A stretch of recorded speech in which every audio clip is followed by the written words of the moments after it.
Let's start with what I've addressed as the least likely entity to take over New England As the leader of the show. as the leader of the show, and that's Comcast Sports. That's a solid number 6 selection. That's my number 6 selection.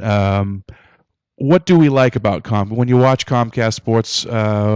Obviously, Celtics is what comes to mind. That would be the one and only.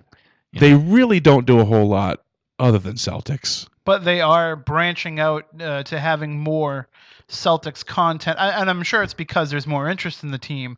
But instead of just having Celtics games and nothing else, at least they're adding more Celtics content to their programming with the Celtics Now show, and they have expanded pregame, postgame shows. So they are kind of following the Nesson model when it comes to what they have for Celtics coverage. And do you think that I think that everything they do is great, though. I mean, I think that their Celtics coverage is fantastic, and I actually think that their Sports Tonight 10 o'clock show, I think that's a pretty vital show. It's not, but that's really all they have to offer. Well, I mean, they do also have the baseball show that they simulcast with EEI on Saturday mornings. Okay, which has been, it's a good calm outlet. It's a little strange for TV because it's clearly radio on TV. It doesn't basically flow well. There's too many breaks. But I mean, when you have Sean McAdam and Steve Buckley, McAdam is, I would say, the best Red Sox writer in the region. Yep. Having him there regularly, and Buckley's good too. Yeah, it's a good forum for that, and they've created some of those good forums. But it just strikes me as a very weird network. It seems like a watered down version of sports radio. I mean, their Sports Tonight show it's kind of in the EEI mold where we're going to have a topic of the day and we're going to beat it into the ground. It just doesn't really work because it's so clearly kind of pandering to that. We're gonna push some buttons and we're gonna say some things that are unpopular just to kind of inflame you a little bit, and that can work for sports radio because it's more of an interactive medium. Whereas a TV thing like that, I don't think it comes across well at all. Okay, there's a long-standing relationship between CSNNE. And is that what it is? CS. That's part of their problem. That's how we're asked to refer to them when referring to them in shorthand. CSNNE. Okay. There's CSNNE rolls off the tongue. It does. A lot better than FSN New England. But there's a long-standing relationship between them and EEI because of the Globe Nesson relationship and the Globe EEI unrelationship that was happening until recently. So, but it's like a big Southern family. Everyone's just marrying everyone, and now especially. But I mean, there is definitely that South that herald EEI strong influence on the CSN panels. And to me, I mean, they've got personalities who are that. They are personalities.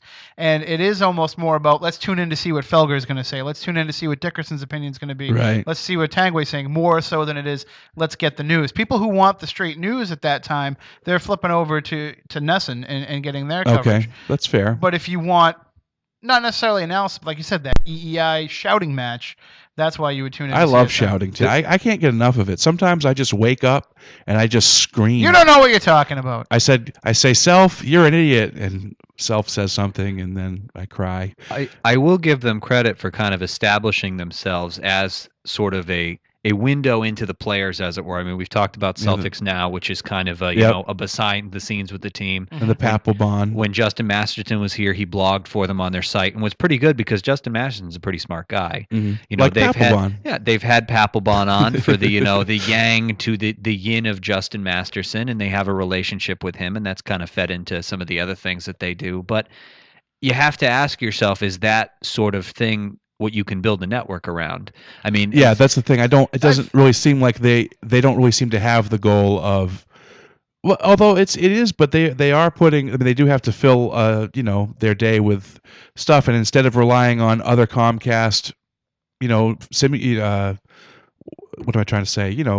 Syndicated stuff from around the country. Thank you very much. Which they do use, but they have created. They've honed in on the niche here, and they found themselves a little place. And when the Celtics are doing well, as we said, that becomes a draw. That's where you go for Celtics news. I've got a feeling they're really trying to only sell you and they deny this, of course, but they're really trying to only sell you on that primetime programming that they're putting out there, and what's filling the rest of the slate isn't really that big of a deal. That's why you have 18 hours of poker. That's why you have, which is a dream come true for me, by the way. Yeah, sure, but I mean, there's, but you have that. You have 10 hours of infomercials earlier in the day. They're not really going all out. They want you to pay attention during the times that they're producing the content, and everything else is just money in the bank later on in the day. Now, who's I've identified my MVP. I think we're gonna have MVPs for each of these entities. I know who my MVP is, but I'd like to hear if you guys have an opinion. Who you think's the MVP of the CSN NELC? That's definitely a tough question when it comes to that particular network because of what it is that they're trying to do. But to me, I think the MVP for their coverage, I think it's very important that they have Tommy Heinsohn and what he brings in for the Celtics fans. Because aside from the bombastic homer personality, he is a very, very good analyst when it comes to breaking down the games. And also, but I hate to have to pick co-MVPs here, but I also have to go with Lou Merloni too. Oh, see, I think you're missing the obvious one. Let's see if Cooch can get it. I think the one you're thinking of is Felger. No, but my answer would also be Heinsohn. No, and Gorman and Heinsohn. Gorman. Yeah, Gorman Mike is great. Gorman. I'm going to combine the two of them. Mike Gorman is the greatest. The two of them. He is the all-time. I mean, Mike Gorman should be in the Awesome Dudes Hall of Fame, first ballot. I mean, who would you rather? If you could pick someone in the New England sports media to drive 7 hours with? Which he does do, by the way. It has to be Gorman. Gorman drives 7 hours to come here to work. He lives in New York.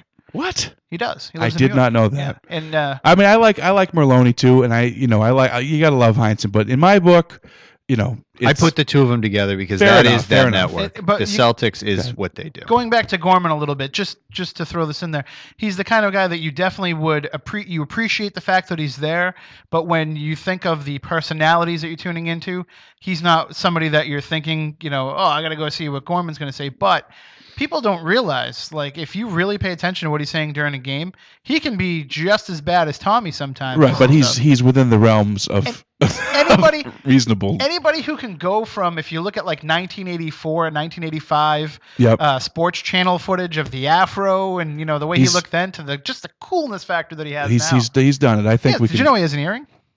Hey. It's all about style. He is a stylish dude. So so we're saying that Comcast Sports. Number 6. Congratulations, you're doing a good job. You're in the list, but you're not going to take over the world.